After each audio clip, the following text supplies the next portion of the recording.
मुंबई के अंदर आज इंडिया गठबंधन की बैठक हो रही है और ये ताजा तस्वीरें देखिए आप। ये ताजा तस्वीरें हैं मुंबई के ग्रैंड हयात होटल की और यहां पर डिनर दिया गया है उद्धव ठाकरे की तरफ से। और डिनर से पहले तमाम जितने भी विपक्ष के बड़े नेता हैं, मुख्यमंत्री हैं, इंडिया गठबंधन के साथी हैं, 28 पार्टियां इस बार पहुंची हैं। पिछली बार 26 पार्टियां थी, 2 पार्टियां एक्स्ट्रा होकर के इस बार पहुंची है और तमाम नेता यहां पर मौजूद हैं। अभी की ताजा तस्वीरें हैं ये और चर्चा चल रही है। इसके बाद में डिनर के लिए जाएंगे, लेकिन समझना जरूरी है कि आज इंडिया की वजह से क्या वाकई बीजेपी की रातों की नींद उड़ी हुई है और क्या वाकई इंडिया की वजह से ऐसी हालत पैदा हो गई है, ऐसे हालात पैदा हो गए हैं कि बीजेपी एक तरह से बैकफुट पर दिखाई दे रही है। पिछले 10 साल तक, 9 साल तक, जब तक प्रधानमंत्री नरेंद्र मोदी हैं, अब तो करीब 10 ही साल मान करके चलिए आप, तो क्या बीजेपी पहली बार बैकफुट पर दिखाई दे रही है? ये कुछ खाका है, ये कुछ आंकड़े हैं, ये कुछ डाटा है जो ये बताता है कि क्यों बीजेपी की नींद इंडिया की वजह से उड़ी हुई है। और जो ये मोर्चाबंदी हो रही है, जिसके लिए महामंथन किया जा रहा है, इस मोर्चाबंदी से, इस महामंथन से क्या निकलेगा? क्योंकि मंथन से निकलता बहुत कुछ है।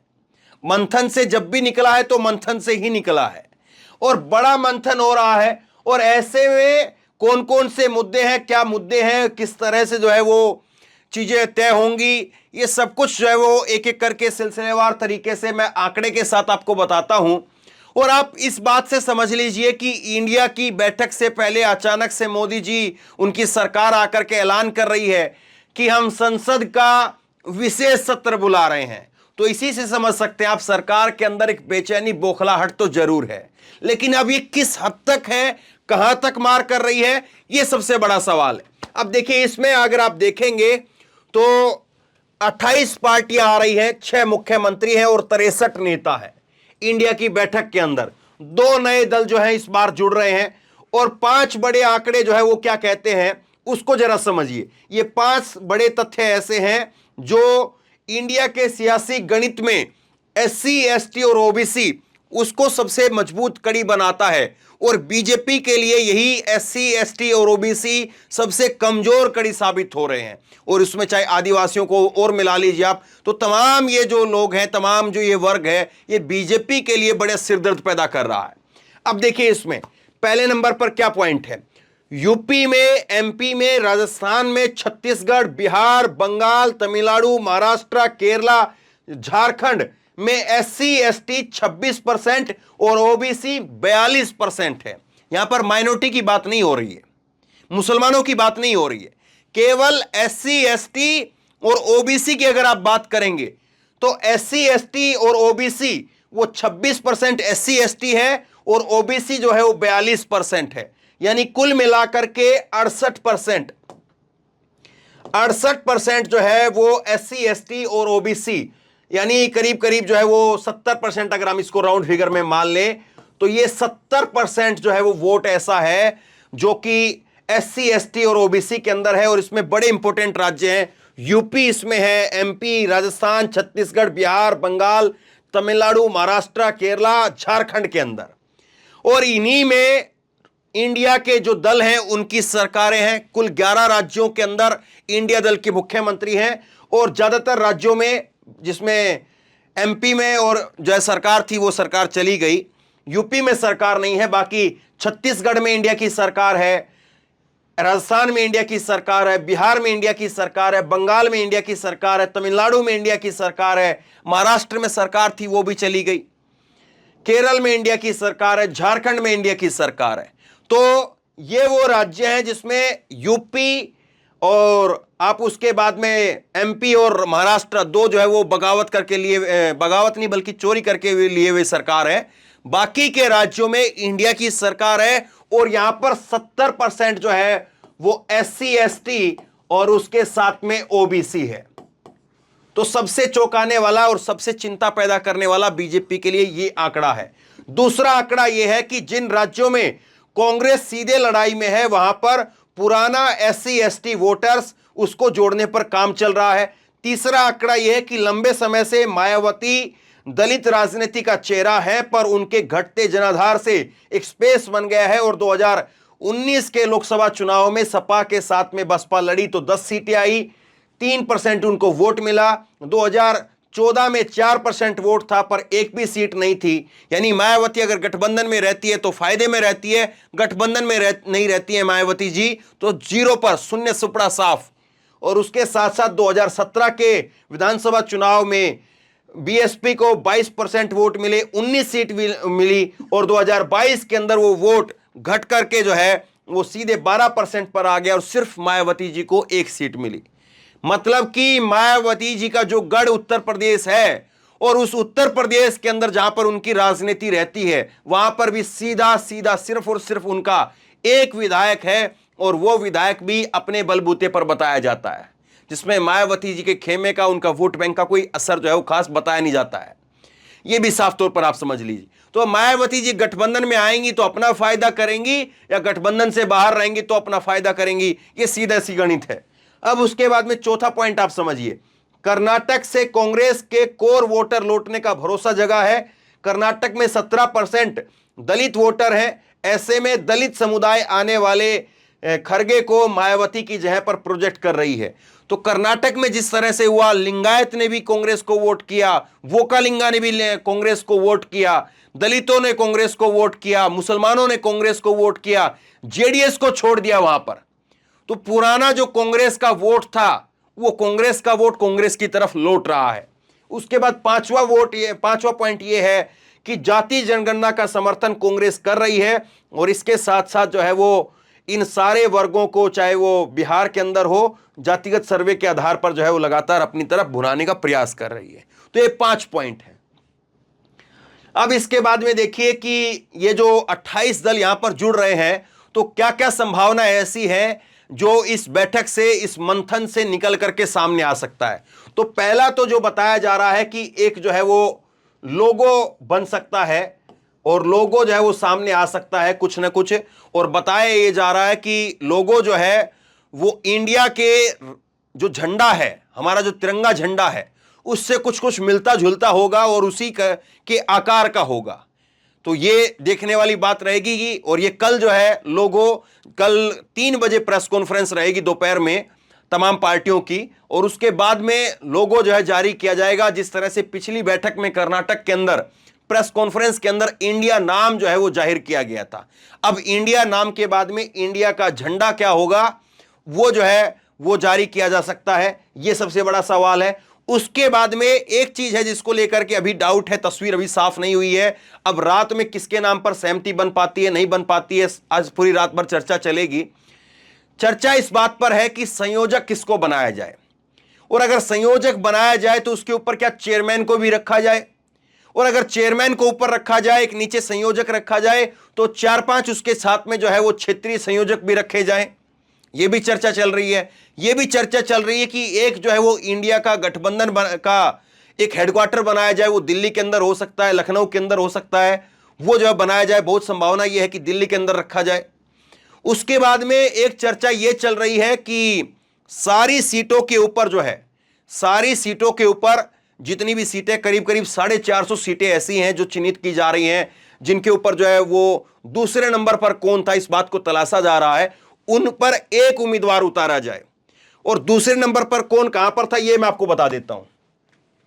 2019 का अगर आंकड़ा आप देखेंगे तो 2019 के अंदर 209 सीटें पूरे देश भर में ऐसी थी जहां पर कांग्रेस दूसरे नंबर पर रही थी। टीएमसी 19 सीटें ऐसी थी जिस पर दूसरे नंबर पर रही थी। समाजवादी पार्टी 31 सीटें पर दूसरे नंबर पर रही थी। आरजेडी 19 सीटों के ऊपर, लालू प्रसाद यादव की पार्टी 19 सीटों पर दूसरे नंबर पर रही थी। एनसीपी 15 सीटों पर जो है वो दूसरे नंबर पर रही थी। तो कुल मिलाकर के ये जो 26 दल हमारे सामने है, 2 दल कल उनका जो है खुलासा होगा। 26 दल जो हमारे सामने अभी हैं, उनमें से 14 दलों के उम्मीदवार, 326 उम्मीदवार वो दूसरे नंबर पर रहे थे। अब ये 326 उम्मीदवार जिस इस पार्टी के दूसरे नंबर पर रहे थे, तो एक सीधा गणित तो ये है कि 326 सीटें जो है उन्हीं पार्टियों को दे दी जाएं जो दूसरे नंबर पर 2019 के अंदर रही थी। इसमें ज्यादा जो है छेड़खानी ना की जाए। कांग्रेस जहां पर दूसरे नंबर पर थी तो वहां पर कांग्रेस को सीट मिलनी चाहिए, जहां पर समाजवादी पार्टी दूसरे नंबर पर थी तो वहां पर समाजवादी पार्टी को मिलनी चाहिए, और जहां पर टीएमसी अगर दूसरे नंबर पर थी तो टीएमसी को टिकट मिलनी चाहिए। तो एक तो सीधे तौर पर छटाई जो है वो ये हो गई है, 450 में से 350 सीटें तो ऐसे ही जो है तय हो गई है। अब उसके बाद में बचती हैं 100 सीटें। 100 सीटों के ऊपर जो है वो और जो है वो गणित भाग चलेगा, और जो है जोड़ तोड़ जो है वो दिखाया जाएगा, बताया जाएगा, और उसके बाद में फिर तय किया जाएगा। कुछ सीटें ऐसी भी होंगी जिनके ऊपर पिछली बार जो है वो समीकरण अलग थे, इस बार समीकरण कुछ बदले हैं, तो उन पर जो एक अलग से जो है बातचीत होगी। एक इसमें जो है वो गणित और चलाया जा रहा है। एक बात और है जिस पर जो है इस बैठक के अंदर चर्चा होनी है, और वो चर्चा इस बात पर होनी है कि संयोजक एक तो बनाया जाए। अब संयोजक के नाम पर बात यह भी चल रही कि नीतीश कुमार को संयोजक बना दें।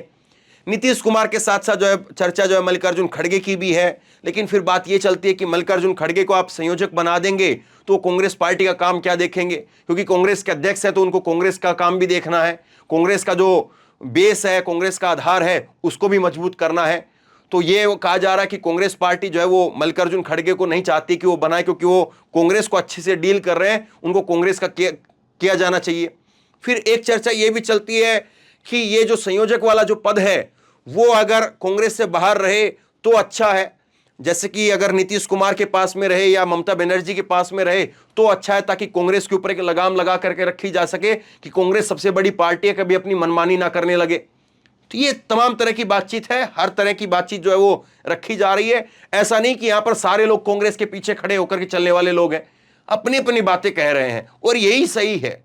सारी बातें होंगी, सभी बातें होंगी। कांग्रेस में भी हजार बुराइयां हैं, और उन चीजों पर जब कांग्रेस को जो है सामने ला करके उनको खड़ा करके उनको दूर करवाया जाएगा तभी जाकर के तस्वीर बदलेगी, वरना तो वही तस्वीर है ही। तो यही सारी चीज है। अब इसके बीच में एक और बड़ी अहम पॉइंट निकल करके आ रहा है, और बड़ा अहम पॉइंट यह है, उस पर मैं आपको बता देता हूं, और फिर उसके बाद में कुछ नेताओं की बाइट आपको सुनाऊंगा। बड़ा अहम पॉइंट यह निकल करके सामने आ रहा है कि संयोजक कुछ इस तरह से बनाए जाएं कि जैसे मान लीजिए कि अखिलेश यादव हैं, अखिलेश यादव को एमपी का संयोजक बना दिया जाए। वो अपना जो है वो यूपी का तो देखेंगे ही देखेंगे चुनाव, लेकिन मध्य प्रदेश के अंदर जो है वो किसको कितनी सीट दी जाए, किसको दूसरे सहयोगी को क्या दिया जाए, कांग्रेस के ऊपर जो है वो दूसरी किसी पार्टी से रहे। कि जहां पर दो पार्टियों के आपस में, जैसे कि पंजाब के अंदर जो है वो आम आदमी पार्टी और कांग्रेस का जो है वो आपस में तनाव रहेगा, तो उस तनाव को दूर करने के लिए जो है वो पंजाब के अंदर किसको लाया जाए, पंजाब के अंदर जो है या तो नीतीश कुमार को बैठा दिया जाए, शरद पवार को बैठा दिया जाए, या अखिलेश को कह दिया जाए। मतलब कि बाहर से एक आदमी दूसरी जगह से ला करके फिर वहां पर छोड़ा जाए, ताकि वो दोनों पार्टियों को समानता से देखे, और दोनों पार्टियों को फिर बीच में जो है बातें करके कि वहां से अगर कोई नेता कुछ कह रहा है तो उनको शांत करवाना, यहां से नेताओं ने कुछ बयान दे दिया है उनको शांत करवाना, उनके उम्मीदवारों की लिस्ट निकलवाना, उनके उम्मीदवारों की लिस्ट निकलवाना, उसके बाद में उनको तोलना, और फिर उसके बाद में सीटों का वहां पर बंटवारा करवाना। तो यह भी अपने आप में गणित चल रहा है। तो बहरहाल एक एक चीज पर बहुत बारीकी से काम चल रहा है, एक एक चीज के ऊपर कौन कहां पर है, कौन कहां पर क्या कर सकता है, सब कुछ बहुत बारीकी से, बहुत डिटेल में चीजें हो रही है। अब मैं आपको सुनाता हूं कुछ नेताओं को, आप सुनिए जो आज इस बैठक में पहुंचे हैं और क्या कुछ कह रहे हैं, सुनिए जरा। The future of India as a nation now is integrally linked to the future of this alliance, which is not simply an alliance of parties. ये कोलिशन महज पार्टियों का नहीं है, ये कोलिशन आइडियाज का है। ये देश बहुत चोट खा चुका है, इसको हीलिंग की जरूरत है। बहुत सारी चीजें टूट गई हैं, उन्हें जोड़ने की जरूरत है। बहुत सारे सपने बिखर गए हैं, उन्हें फिर से समेटने की जरूरत है। ये सिर्फ पॉलिटिकल चुनाव लड़ने का अलायंस नहीं है, देश के नवनिर्माण का भी अलायंस है, जिसमें कि एक अधिनायकवादी सत्ता को आईना दिखाने का भी काम होगा।